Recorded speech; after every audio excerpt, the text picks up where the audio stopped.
ya umurinzi kabiri. Urebe filime yacu tutangiriye mu kirere. Hey, uyu mugabo agira gutya akagiye mu byungo bya za Kayove mu kirere. Ni wa mugabo twani. Hey, kajya kuganira n'abakurambere ibi mwene Busizuri, sibyo? Roho ye yagiye mu byungo bya Kayove cyo mwisanzuri aganira n'abarwa na bya iki n'icyo abakurambere be bakamwongeramo imbaraga bakamucaginga. Iyo wagize icyahungabanije imbaraga yaraswe n'abasekuruzabi. King Platinum siyo director w'iyi filime. Uyu mugabo ibintu yabyize hanze iyo we na Fam Breeze yo bafatanyemo gukorera amafilime y'ubwenge. Umurinzi episode ya kabiri. Abo bagabo mubashaka ukeneye gukora amafilime amapublicité meza bakora ibintu bidasanzwe. Hey, do muri rya shyamba twasize mugabo wa Dan yakurikiye shyamba. Shaka izo $500,000. Iriya nkoni ihagaze $500,000. Mugabo zara yari iri kumwicira muri gato kandi afite Dan 5 bamubona ariko yitoreshe karate muri Japan afite Dan 5. Bunyeriko yakubise iby'imbere za deturuna ku imbere y'uwari utwaye $500,000. Iriya nkoni ni imari nko kubungana $500,000 umujyi wa Kigali. Wari uyitwaye nawe ni umurara. Utari kubyendana $500,000 n'umuntu ki mugabo to bebe. Hey, subiramo inyuma muri filime. Hey, abayitahaswe ujye ureba ibitangazo utari warigeze ubona hano mu Rwanda. Kore subscribe, kore share, comment, utubwire ikintu tuzongeramo. Jewe $500,000.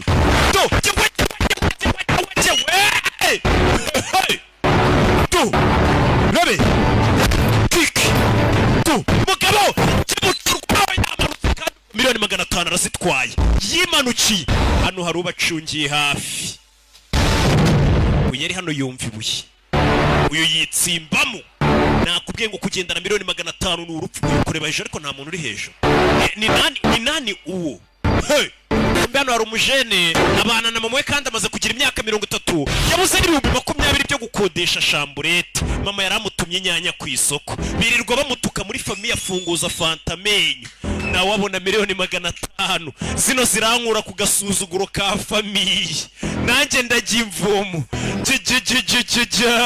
Yarageze imyaka 30 ikintu kimubaruyeho kimutunga ari simukadi gusa. Iriya nkoni ndayishaka. Dore ko yakoze gararambika $500,000 hasi. Biri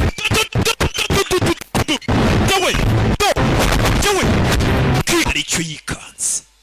Mama we yiri kirato cye ibyo barwanira byose. Uya n'umurage wasizwe n'abakurambere. Musura bizi banze turaburiza uyu nguyu twice uyu nguyu udashaka inkoni igurishwa. Uyu niwe mubi. Uyu niyemera ko inkoni igurishwa.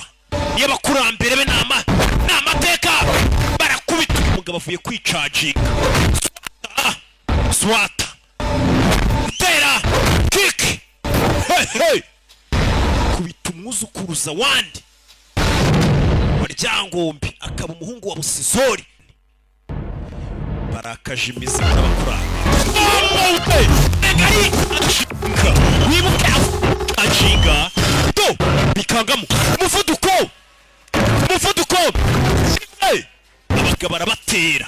Urebe filime ngoni bakirangaye bose ari imbobo muri yimanukanye yimari.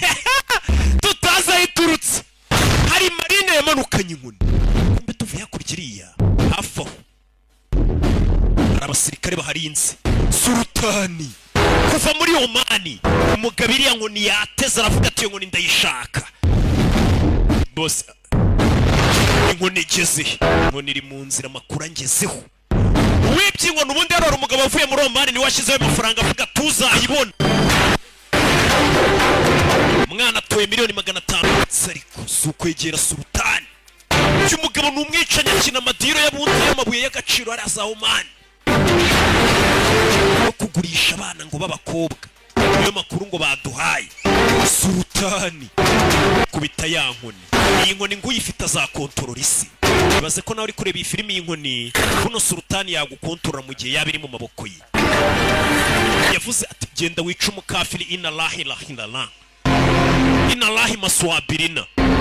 Jaramufata icyo yamuhusha umugabo afite ibibaraga bidasanzwe umwuzukuruza wa Kanjogera akaba ari wakomoraho ibibaraga Kanjogera na Nyiransibura n'aba anti be batarajya kure iyi nkoni ifite umurinzi ifite uyirinda mama we Sultani yikangamo Nyiransibura na Kanjogera umwana babiri